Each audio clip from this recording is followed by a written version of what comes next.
Daggers, released February 2016 by Melbourne-based indie dev studio Sorath, is a game following the trend of indie titles in the mid to late 2010s to mimic the presentation of PSX games, capitalizing on nostalgia of games from the 90s.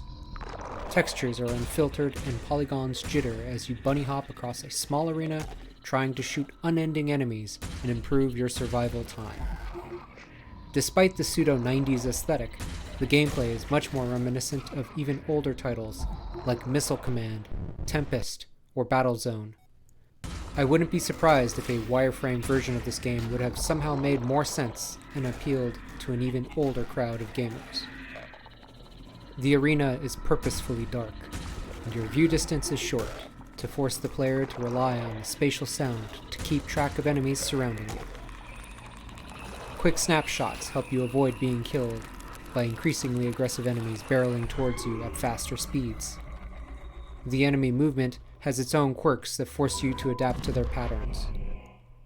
Some move very fast, but have slow acceleration and lack the ability to slow or make sudden turns. Some have weak spots that require positioning to take them down. The patterns in their movement vary due to the fact that they all collide with one another, forcing them to constantly readjust their heading and forcing you to readjust your own shots to connect. Simple to understand, difficult to master. The premise of a good game requires incentive to continue to play. The modern video game convention behind goal orientation, challenge, and reward has fried the brains of many.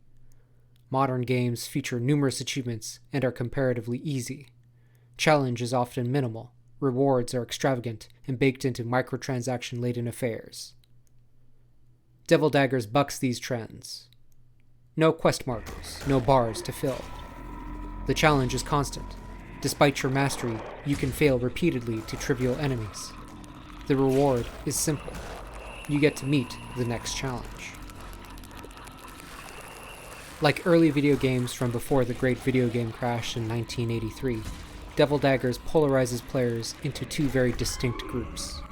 Those who will repeatedly play the game with no end in sight, reveling in the highs that come from a few more seconds survived, and those players who will rage quit the game after a few sessions, swearing to never touch that garbage again.